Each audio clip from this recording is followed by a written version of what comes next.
ব্রাজিলের মাটিতে প্রথম অভিযানে নামল কার্লো অ্যানসেলোত্তি আর প্যারাগুয়েকে হারিয়ে বিশ্বকাপে জায়গা করে নিল 5 বারের বিশ্ব চ্যাম্পিয়ন্সরা। ভিনিসিয়াসের একমাত্র গোলে জয় পেল সেলেকাওরা। এদিন যে ব্রাজিলকে দেখা গেল তা একান্তভাবেই অ্যানসেলোত্তির ব্রাজিল। হাফ টাইমের আগে ভিনিসিয়াসের গোলটা এলো ঠিক সেইভাবে। ডান দিক থেকে বক্সের মধ্যে ঢুকে পড়েন ম্যাথিউস কুনহা। তার মাটি ঘেঁষা ক্রস থেকে জালে বল জড়িয়ে দেন ভিনি। প্যারাগুয়ের ডিফেন্ডার বুঝতেই পারেননি শিকারী বাঘের মতো ব্রাজিলের নম্বর টেনে ছিটকে বেরিয়ে এসেছিলেন। ওই এক গোলেই জিতল ব্রাজিল।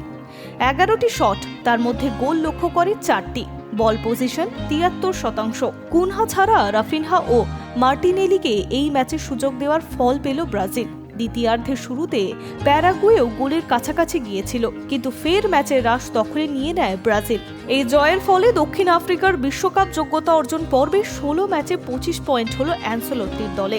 আদায় করে নিল 2026-এর বিশ্বকাপের টিকিট। ব্রাজিলই একমাত্র দল যারা সব বিশ্বকাপে খেলবে।